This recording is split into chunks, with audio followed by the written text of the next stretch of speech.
Chers internautes et parents d'élèves, bonjour. La rentrée est là. Que ce soit ou non la toute première rentrée pour votre enfant, la question de l'assurance scolaire mérite d'être posée. À quoi sert-elle? Est-elle obligatoire? A-t-on le libre choix de son assureur? Ne fait-elle pas double emploi avec un autre contrat? Quelle est la différence entre l'assurance scolaire et l'assurance extrascolaire? Enfin, quelle est la fourchette de prix de cette garantie? À quoi sert-elle? L'assurance scolaire comporte deux parties distinctes, la responsabilité civile et l'individu d'accident.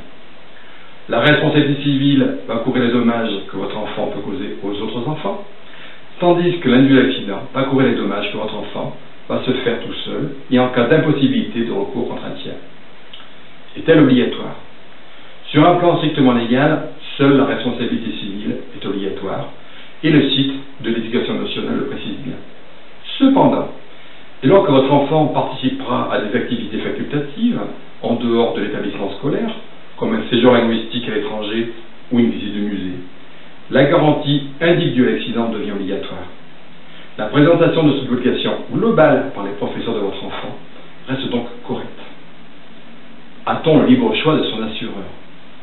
Si deux opérateurs historiques, partenaires des fédérations de parents d'élèves, ont le privilège de pouvoir distribuer leurs flyers publicitaires dans les écoles, il va de soi que vous pouvez choisir votre assureur. Une assurance, une banque, une assurance en ligne, en grande surface également. La garantie scolaire ne fait-elle pas double emploi avec un autre contrat? Cela peut arriver, notamment si vous avez souscrit une garantie des accidents de la vie, que l'on appelle aussi une GAV. Cependant, les garanties globales ne comportent pas forcément les garanties adaptées à la vie scolaire. Par exemple, la prise en charge des frais de rattrapage scolaire en cas d'absence prolongée de votre enfant à cause d'un accident ou le vol des fournitures scolaires. La souscription d'une garantie dédiée à la vie scolaire est donc fortement conseillée.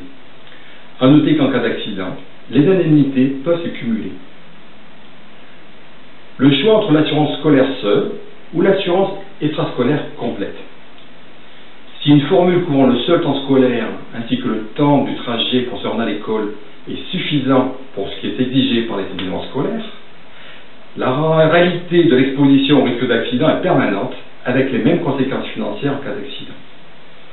Une formule 24 heures sur 24 sera donc la plus adaptée pour couvrir correctement votre enfant. La différence de prix entre ces deux formules est minime. À noter que certaines extensions de garantie de l'extrascolaire justifient tout à fait le prix.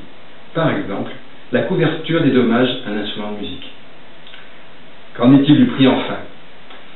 La prime pour cette garantie varie globalement d'une dizaine d'euros à une trentaine d'euros.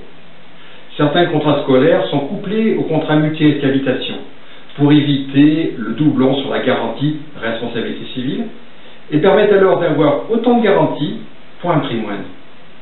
En dehors des opérateurs historiques de l'assurance scolaire, dont les garanties sont très complètes et quasiment identiques, n'hésitez pas à consulter en premier lieu l'assureur de votre logement. À noter que ce contrat peut être souscrit dès la maternelle jusqu'aux études supérieures. Les formules pour les études supérieures peuvent aussi vous proposer en option l'assurance du logement étudiant. Si vous souhaitez me poser des questions ou relire toutes ces informations, n'hésitez pas à me rendre visite sur le site www.frédériclassureur.fr. Bonne rentrée à tous, enfants et parents, à bientôt.